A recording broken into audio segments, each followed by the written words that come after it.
What's up, everybody? Josh the Coach. It's been a fun-filled football weekend. And I was at the game, the Browns game, that is, Sunday. So my voice isn't all the way there, so I apologize if I sound sick or if I sound hoarse. But my voice is trying to come back from yelling and screaming. Shout out to Sir Yacht, who was in the stands right behind me. Got a nice little photo op with him. If you don't know who he is, go ahead and check him out for any Cleveland Browns content. He's hilarious. I don't want to touch too much on Ohio State because I'm salty, and I'm just going to leave it at that. No excuses being made here. I made a comment after the game that ruffled some feathers. I said that, by and large, at least on social media, out of my friends and followers, I did not see too many excuses being made on behalf of Buckeye fans. It was more or less we got beat, good game, you guys deserved it, and I hope we don't get to play you again in the postseason, because if we do, I feel like the Buckeyes are gonna, a revenge game when you have that much firepower could turn ugly, is all I'm saying. I think Michigan did a great job not relying on what the Buckeyes obviously planned to stop, which was the run game. To their credit, that second half, they absolutely destroyed the Buckeyes. So, good game to them. But the Browns, overtime victory over Tampa Bay. Somebody before the game posted a thing saying that let the Browns and the Buckeyes be a lesson that it doesn't matter how much talent you have. It comes to be, it all starts at the top. Speaking about head coaches and that sort of thing. Well, I would have to say that, again, I've always been a Stefanski supporter. This game started at the top. You're going up against the greatest quarterback of all time, two Pro Bowl wide receivers in Mike Evans and Chris Godwin. Their third wide receiver is just Julio Jones. Now, they were missing a running back, but they got studs all over their defense, too. And not that the Browns were outmatched. I think the Browns roster is very talented. Everybody knows that, too. So then it comes down to coaching. And in a very close game, the Browns were able to mount a fourth quarter do-or-die drive to tie it up. Fourth and goal. David Njoku has probably the catch of his career. Just an amazing, probably top 5 or 6 one-handed catches that you'll see, and I think a lot of that has to do with him being a big old tight end. And then a couple different opportunities in overtime. And they finally, get the drive, the Amari Cooper big play where he just bullied his defensive back to the ground. It wasn't a dirty play. He just routed him to the point where he was off balance. And then when he stuck his foot in the mud and went vertical, the wide receiver the defensive back was in the way and just got basically trampled to death. Left him in the dust, and that set up the game-winning Nick Chubb touchdown.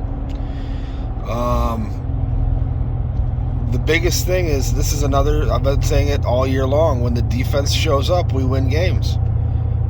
The defense showed up today. The defense showed up against Cincinnati. The defense showed up all year long in every single one of our wins. The problem is we only have 4 wins. In the other 7 games, the defense was abysmal, which is why I've been calling for Joe Woods' head. Now, if the defense can come out and play like they do against Cincinnati and play like they did against Tampa Bay for the remaining 6 games,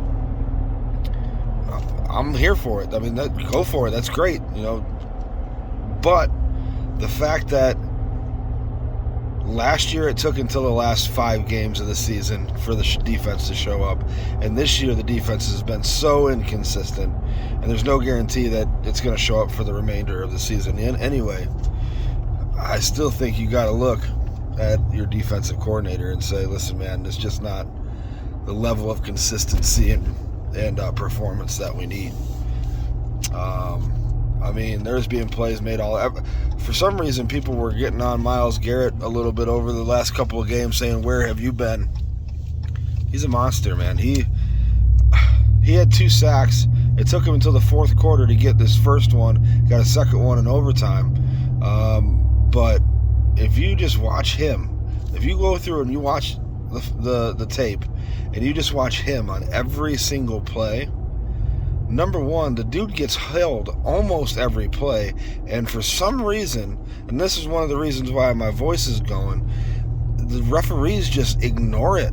I mean, there was a play on where it was in the 3rd or 4th quarter when Tom Brady hit Mike Evans for about a 28-yard pass play on the left side of the offensive formation, where Myles Garrett gets a jump, and if he doesn't get held and basically tackled around the neck, then Tom Brady never gets that pass off.